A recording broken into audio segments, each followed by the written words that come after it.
ఒకవేళ డి షోలో 18 ఏళ్ళు అని చెప్పింది కాబట్టి ఆ అమ్మాయికి 16 ఏళ్ళు ఉన్నప్పుడు అమ్మాయితో తిరిగి సెక్సువల్గా లైంగికంగానైనా తిరిగి డి షోని అడ్డం పెట్టుకోవడానికి అవకాశం ఉంటుందా? అంటే ఇక్కడ మనం ఏ కోణంలో చూడాలంటే ఫస్ట్ అండ్ ఫార్మోస్ట్ థింగ్, ఒకవేళ మేడం అన్నట్టు డి షోలో ఆమె అగ్రిమెంట్ అయితే కంపల్సరీ సైన్ చేయాలి. ఆ టైం అప్పుడు ఏ డేట్ ఆఫ్ బర్త్ సర్టిఫికేట్ కానీ ఆధార్ కార్డ్ కానీ లేకపోతే ఏమి ఇచ్చిందో 10th క్లాస్ సర్టిఫికేట్ కానీ ఇవి కన్ఫర్మ్ చేస్తాయి ఆమె డేట్ ఆఫ్ బర్త్ ఏంటనేది. ఒకవేళ అప్పటికే మేజర్ అయ్యి ఉంటే ఖచ్చితంగా మరి డి షోలోనే పరిచయం అయినప్పుడు దాన్ని ఆల్రెడీ షీఈ్ మేజర్ కదా.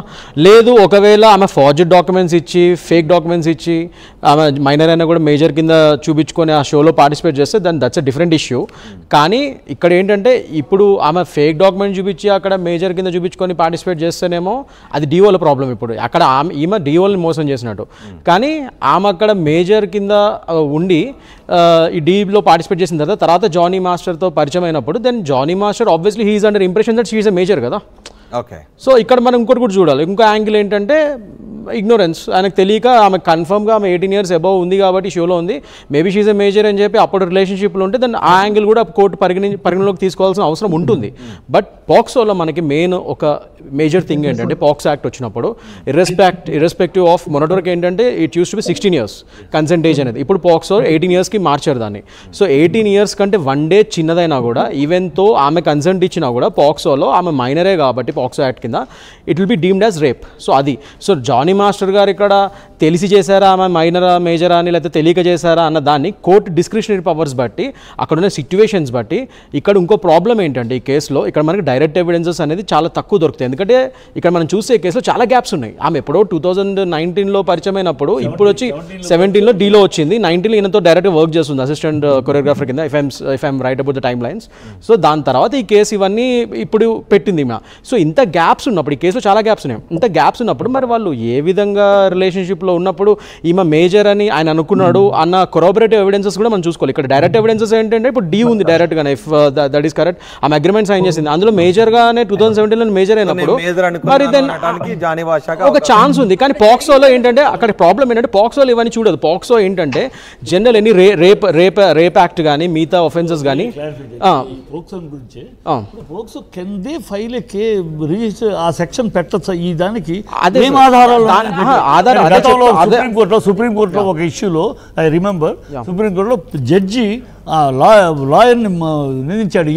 ఏ ఆధారాలు ఉన్నాయి, నువ్వు ఇలా ఇష్టం వచ్చేట్టు మీరు పోలీస్ ఆఫీసర్ ఇష్టం వచ్చేట్టు ఏ సెక్షన్ అయినా పెడతారా, ఇన్ వాట్ బేసిస్ జడ్జి మందలించాడు. ప్రిలిమినరీ ఎంక్వైరీ అదే నేను చెప్పబోతున్నాను. జనరల్లీ పాక్సోలో ఏంటంటే ఇట్లా మైనర్స్ మేజర్ అయిన తర్వాత కేసులు పెట్టేది తక్కువ. ఇట్లా జనరల్ ఏమొస్తాయి డైరెక్ట్ మైనర్సే వాళ్ళ మీద సెక్షువల్ అబ్యూస్ కానీ రేప్ అటెంప్ట్స్ కానీ రేప్ యాక్ట్స్ ఇలాంటివి యాక్టివిటీస్ అయితే అప్పుడు వాళ్ళ తల్లిదండ్రులు కానీ వాళ్ళ గార్డియన్స్ కానీ పెడతారు, లేదా వాళ్ళు పెడతారు వెళ్ళి మైనర్స్ మీద.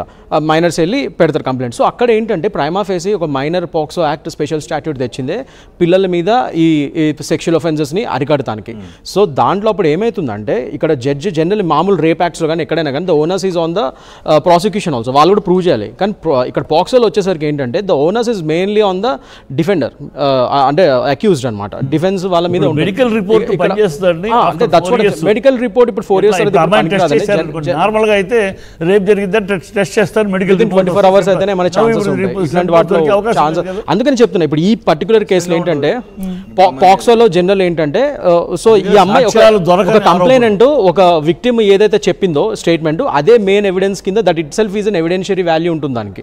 సో పాక్సోలో ముఖ్యంగా పాక్సో వరకే. సో అందుకనే దాన్ని ప్రైమా ఫేసిగా తీసుకొని ఈ పాక్సోని కొద్దిగా స్ట్రిక్ట్గా పెట్టేసి ఇమీడియట్గా అతను అరెస్ట్ చేస్తారు, నాన్ బెయిలబుల్ ఉంటుంది. దెన్ అది ట్రైల్ వెళ్ళినప్పుడు అతని మీద చాలా బర్డెన్ ఉంటుంది అక్యూజ్డ్ మీద, ఇది ప్రూవ్ చేసుకోవాలి రాంగ్ అని చెప్పి. అవుట్ ఆఫ్ కూడా అక్యూజ్డ్ మీద ఉంటుందా? ఇక్కడ అదే నేను చెప్పబోతున్నాను. ఇక్కడ కొద్దిగా మనం అది ఆలోచించాల్సింది ఏంటంటే ఇప్పుడు మనం అదే నేను చెప్పబోతున్నాను. ఇక్కడ ఏంటంటే ఇక్కడ ఈమె మేజర్ అయిన తర్వాత చాలా గ్యాప్స్ ఉన్నాయి. ఇక్కడ అందులో చెప్తున్నాను నేను, చాలా మేజర్ అయిన తర్వాత ఇన్నేళ్ళ తర్వాత ఆమె వచ్చి ఇప్పుడు నేను మైనర్గా ఉన్నప్పుడే I have been sexually abused అని చెప్తుంది. సో అలాంటప్పుడు ఇక్కడ పెట్టినా కూడా ఇక్కడ మనకి డైరెక్ట్ ఎవిడెన్సెస్ దొరికే ఛాన్సెస్ తక్కువ ఉంటాయి. అదే నా ఆలోచన ప్రకారం ఇప్పుడున్న కేసు ప్రకారం డైరెక్ట్ ఎవిడెన్సెస్ దొరికే ఛాన్సెస్ తక్కువ ఉన్నాయి మెడికల్గా కానీ ఇది ఏ విధంగా చూసినా కూడా.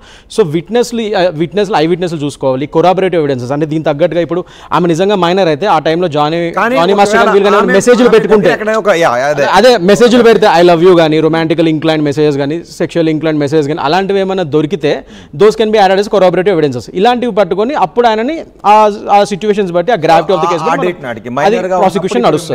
మైనార్టీ తీరిన అమ్మాయితో నువ్వు అప్పుడు లైంగికంగా ఉన్నావు కాబట్టి అని పోక్సో పడుతుంది, అప్పుడు అట్రాక్ట్ అవుతుంది. కాకపోతే అలాగే అదే చెప్తున్నారు ఇప్పుడు మేడం గారు చెప్పినట్టు మళ్ళీ డీలో ప్రకారం ఆమె మరి ఫోర్జ్ చేసిన డాక్యుమెంట్స్ పెడితే దెన్ మరి ఆమె మోసం చేసింది కదా అందరిని అక్కడ, మరి ఈయనకి మేజర్ అనే ఇంప్రెషన్లో ఉంటాడు కదా, అది కూడా మరి కోర్టు పరిగణనలోకి తీసుకునే ఛాన్సెస్ ఉంటాయి. అది నేను చెప్పాను. డౌట్ లాయర్ గారు మామూలుగా ఏంటంటే ఇప్పుడు 16 years వరకు